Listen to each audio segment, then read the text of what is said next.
If x and y are two numbers, दो number है x और वाई, यहाँ y is equal to two less than x, तो x में -2 कर दो, वही वाई के बराबर है।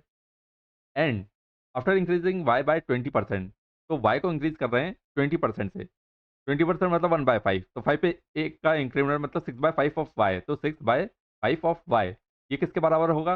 The new value of y becomes 60% of 3 more than x, तो 60% मतलब 3/5 ऑफ 3 मोर देन एक्स, तो एक्स से 3 ज़्यादा और उसी का 60% मतलब 3/5, यही बराबर है 6/5 ऑफ वाई के। ठीक है, बस ये क्वेश्चन समझ लीजिए। 5 5 कैंसिल, 3 2 6, तो ये 2y क्या बन जाएगा? देखो 2y और x इधर ला देंगे, तो 2y minus x is equal to 3, और ये क्या बन जाएगा? y minus x is equal to -2, है ना?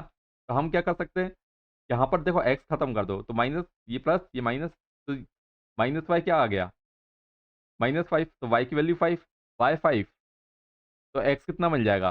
x 2 ज़्यादा है, तो x हो जाएगा 7। इसमें बोला ना, क्योंकि y कितना 2 कम है x से, तो x कितना होगा? 2 ज़्यादा होगा, तो x 7 y 5, तो टोटल इसका है ना, find the sum of x and y, तो इन दोनों का सम कितना होगा? 12, 5 प्लस 7 12 आंसर। ठीक, नेक्स्ट।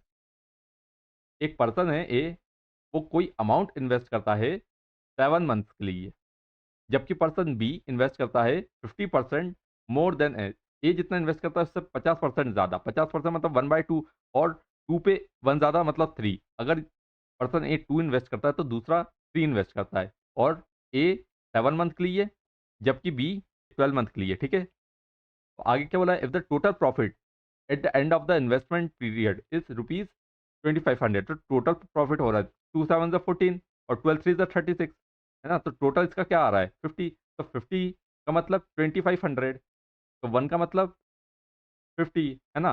1 का मतलब 50। अब यहाँ पर क्या बोला है? Find the profit share of person B, तो बी का प्रॉफिट शेयर बताना है, तो 36 इंटू 50 कर देंगे, है ना? इसको डबल कर दो और इसको हाफ कर दो, है ना? तो 18 इंटू 100 1800। ठीक है, तो 1800 इसका आंसर।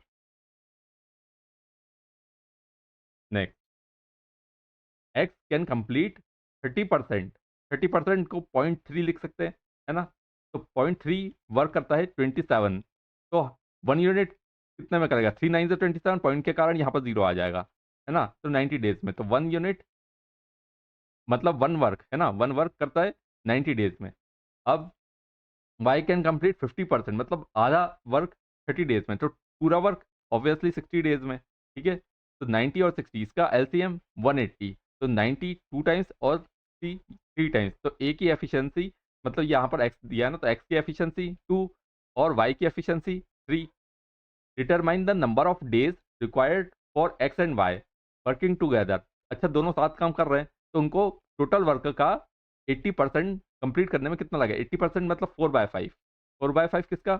180 का, तो 5 3 ज़ा 15, 5 6 ज़ा 30, तो 36 इंटू 4 मतलब 144, और डिवाइडेड बाय इन दोनों का टोटल, तो 2 और 3 5, तो 144/5 यह हो जाएगा आंसर। आगे पॉइंट में भी आप लोग सॉल्व कर सकते हो, या फिर ऐसा भी कर सकते हो मिक्सड फ्रैक्शन में, तो 5 2 ज़ा 10, 5 8 ज़ा 40, तो 28 4/5। ठीक है, तो 144/5 या 28 4/5, कैसे भी आप लोग आंसर निकाल सकते हो, ये इसका आंसर हो जाएगा। ठीक है।